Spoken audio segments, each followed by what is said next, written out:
Hello everyone, welcome to my YouTube channel. Now we are starting from chapter 2, that is some basic concepts of macroeconomics.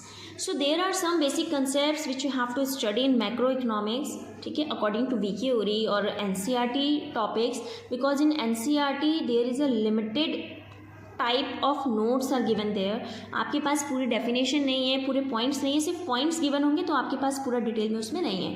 तो हम लोग जो कर रहे हैं ये अकॉर्डिंग टू VK ओरी के अकॉर्डिंग कर रहे हैं और हम सिर्फ इंपॉर्टेंट टॉपिक्स करेंगे क्योंकि अब इतना टाइम भी नहीं है कि हम उसको पूरे ब्रॉड लेवल में पढ़ सकें. ठीक है, तो हम चैप्टर 2 से जो मेन टॉपिक्स हैं उसको लेके चल रहे हैं. Like chapter 2 is some basic concepts of macro economics. Some basic concepts of macro economics. So first macro economics में क्या होता है, गुड्स की वैल्यू के हम पढ़ते हैं कि गुड्स जो होते हैं, गुड्स अगर होते हैं तो उसकी क्लासिफिकेशन क्या होती है. There are different types of goods. Final goods are there, consumption goods are there. Consumption goods is also known as consumer goods which because these goods are use by the consumer, क्योंकि ये goods को consumer use कर रहे हैं इसलिए उसको consumer goods बोलते हैं और कंजप्शन गुड्स बोलते हैं. ओके, फाइनल गुड्स होते हैं, इंटरमीडिएट गुड्स होते हैं. So there are different types of goods. So first we have to study about the classification of goods. Okay, देखो जो गुड्स होते हैं हमारे फाइनल होते हैं और इंटरमीडिएट होते हैं. हमसे जो बोर्ड में क्वेश्चन पूछा जाता है, हमसे नॉर्मल ऐसे नहीं पूछेंगे कि what is the difference between final good and what is the difference intermediate good. They just ask, आपके पास स्टेटमेंट दी रहेगी, एग्जाम्पल्स विल बी गिवन, आपको आइडेंटिफाई करना है कि इज इट फाइनल और इंटरमीडिएट. तो जब तक आपको उसका कंसेप्ट क्लियर नहीं होगा तो आप उसका आंसर भी नहीं कर पाओगे कि वो फाइनल है कि इंटरमीडिएट है. ठीक है, तो गुड्स आपके पास दो तरीके के होते हैं, final goods and intermediate goods. सिर्फ फाइनल गुड्स वो होते हैं जो रेडी टू यूज़ होते हैं. सिंपल सी बात है कि जो हमारे यूज़ करने के लिए बिल्कुल रेडी हैं तो वो फाइनल गुड्स होते हैं. ठीक है, but intermediate goods are those goods which are under the line of boundary of production. जो अभी भी बाउंड्री लाइन ऑफ प्रोडक्शन के अंदर है, अभी भी उसमें काम होना है, तो वो इंटरमीडिएट गुड्स होते हैं. ठीक है, देखो सिंपल अगर हम बात करते हैं, आपने क्या करना है, they are ready to use. अच्छा, एक गुड ऐसा है, कई गुड्स ऐसे होते हैं कि जो फाइनल भी होते हैं और इंटरमीडिएट भी होते हैं. तो आपका इसमें जो अगर आपको आइडेंटिफाई करना है तो आपको आइडेंटिफाई किस बेसिस पे करना है कि उसको यूज़ कौन कर रहा है, कंज्यूमर कर रहा है कि प्रोड्यूसर कर रहा है. सिंपल सी बात है, अगर उसको प्रोड्यूसर या डीलर यूज़ कर रहा है, dealer as in the sense उसको आगे सेल करने के लिए ले रखा है कोई चीज़, तो वो आपका इंटरमीडिएट में आएगा बिकॉज उसमें वैल्यू ऐड अभी और होगी, उसमें भी और प्रॉफिट ऐड होगी तब वो सेल होगा मार्केट में, तो वो इंटरमीडिएट गुड होगा. ठीक है, ये not ready to use. Simple difference इसमें ये है. Like example I am giving you, मैंने आपको एक एग्जांपल देती हूँ कि जो हमारे गुड्स, जैसे सपोज मैंने आपको बोला AC purchased bye a dealer for purpose of self consumption. अब देखो, अगर यहाँ पे सिर्फ लाइन गिवन होती कि AC purchase by a dealer, तो यहाँ तक अगर लाइन आपके पास गिवन होती तो इसमें क्या था, आप सिंपल कह सकते थे कि AC परचेज किया है डीलर ने, तो डीलर तो सेल ही करेगा उसको, क्योंकि उसमें लिखा ही नहीं कि उसमें क्या करना है. तो आपने सिंपल इसमें आंसर कर देना इट इज़ इंटरमीडिएट गुड, क्योंकि वो उसको आगे सेल करने वाला है, उसके बाद उसके पास पैसे आएंगे. वो खुद से यूज़ नहीं कर रहा है, वो उसको आगे सेल करने वाला है. ठीक है, लेकिन इसमें एक लाइन क्लैरिफाई करने के लिए लिखी है, अपने कंजप्शन के लिए वो उसको परचेज कर रहा है, यानी कि उसने परचेज किया है AC, लेकिन उसने किसी को सेल करने के लिए नहीं, खुद के लिए किया है, तो वो ही गुड AC क्या हो गया, फाइनल गुड हो गया. ठीक है, so this is final good. तो आपको मेन डिफरेंस क्या देखना है कि उसको एक्चुअल में यूज़ कौन कर रहा है, फाइनल कंज्यूमर कर रहा है कि प्रोड्यूसर कर रहा है या डीलर कर रहा है. ठीक है, तो आपको इसमें आइडेंटिफाई करने के लिए क्वेश्चंस आ सकते हैं. If you are talking on for national income, हम लोग चैप्टर 4 में करेंगे national income, methods of national income. ठीक है, तो उसमें क्या है कि हम लोग इंटरमीडिएट गुड्स को इन्वॉल्व नहीं करते, फाइनल गुड्स को इन्वॉल्व करते हैं. क्यों करते हैं, क्योंकि जो इंटरमीडिएट गुड्स होते हैं और जो फाइनल गुड्स होते हैं, फाइनल गुड्स में ऑलरेडी इंटरमीडिएट गुड्स की वैल्यू भी ऐड होती है. If you are taking about example of final good, ठीक है, इंटरमीडिएट गुड, दोनों को हम लेके चल रहे हैं. जैसे मैं आपको एक एग्जाम्पल देती हूँ बिस्किट का. अब जो बिस्किट है, बिस्किट के लिए मुझे फ्लोर भी चाहिए, शुगर भी चाहिए, मिल्क भी चाहिए, ठीक है। इन सब ये क्या है मेरे, ये इंग्रेडिएंट्स हैं फॉर प्रोसेसिंग अ बिस्किट। आपको मुझे बेक करना है एक बिस्किट, बिस्किट के लिए मुझे ये चीज़ें चाहिए और भी जो चीज़ें हैं वो मुझे चाहिए, ठीक है।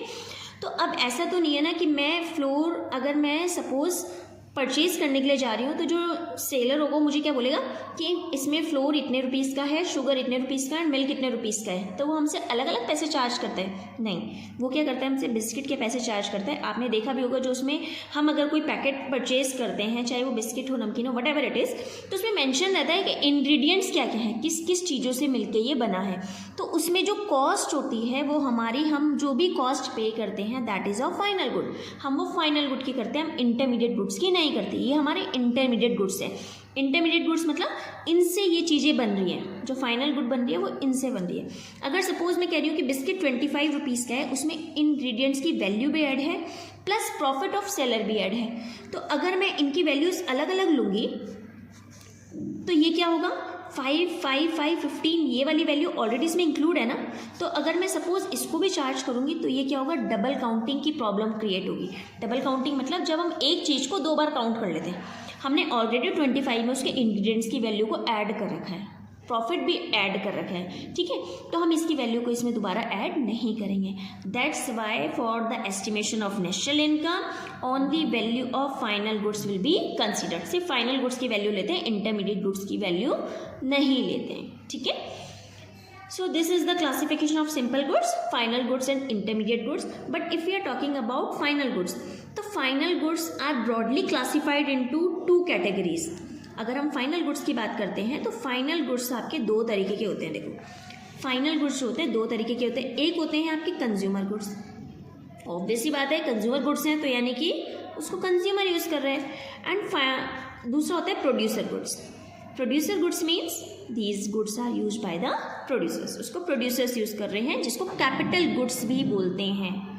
It is also known as capital goods and consumer good is also known as consumption goods, ठीक है। इसको कंजप्शन गुड्स भी बोलते हैं क्योंकि ये कंजप्शन के लिए यूज़ किए जाते हैं। सी, अगर हम कंज्यूमर गुड्स की बात करते हैं तो कंज्यूमर गुड्स वो गुड्स होते हैं जो डायरेक्टली सेटिस्फाई करते हैं हमारे वांट्स को। जैसे सपोज मुझे गर्मी लग रही थी, प्यास लग रही थी, तो मैंने उसके लिए आइसक्रीम ले ली, पानी ले लिया, तो डायरेक्टली सेटिस्फाई हुई मेरी वांट, क्योंकि मुझे गर्मी लग रही थी, प्यास लग रही थी, तो उससे मेरे को सेटिस्फैक्शन मिल गया, ठीक है।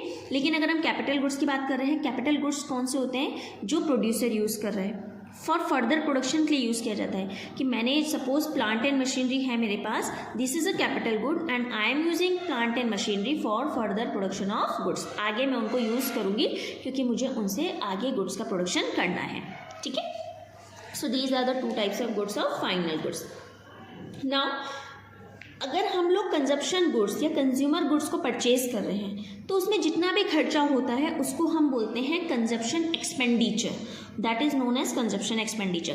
सो you can say that expenditure incurred on consumer goods is known as consumption expenditure and expenditure incurred on production of goods and incurred by a producer, that is known as production investment expenditure, because producer is doing an investment। वो क्या कर रहा है, investment कर रहा है। जो consumer goods होते हैं these broadly classified into 4 categories.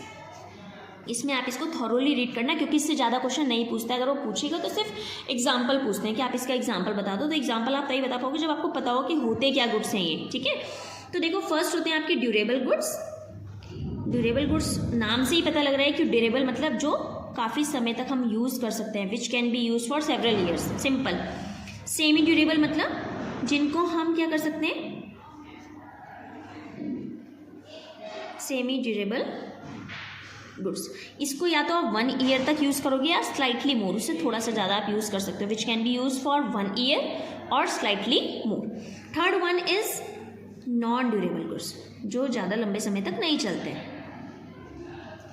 And last one is services, जिसको नॉन मटीरियल गुड्स भी बोलते हैं, तो सर्विसेज होती हैं। देखो, ड्यूरेबल गुड्स का एग्जांपल आप बोल सकते हो टीवी है, कार है, फर्नीचर है, इसको हम काफ़ी लंबे समय तक यूज़ कर सकते हैं, तो इसलिए इसको ड्यूरेबल गुड्स बोलते हैं। सेमी ड्यूरेबल में हो गया आपके जैसे क्लोथ्स हैं, क्रॉकरी हो गई, ठीक है, ये हमारे सेमी ड्यूरेबल में आते हैं। नॉन ड्यूरेबल में आप बोल सकते हो, जैसे सपोज जो एक ही बार यूज़ करने पे, जैसे मिल्क है, मिल्क में लेके आई 1 kg है, 2 kg, what ever it is, ठीक है, तो एक बार हमने यूज़ किया, ख़त्म हो गया, तो वो नॉन ड्यूरेबल है, जिसको हम बार बार यूज़ नहीं कर सकते हैं, that is non durable goods.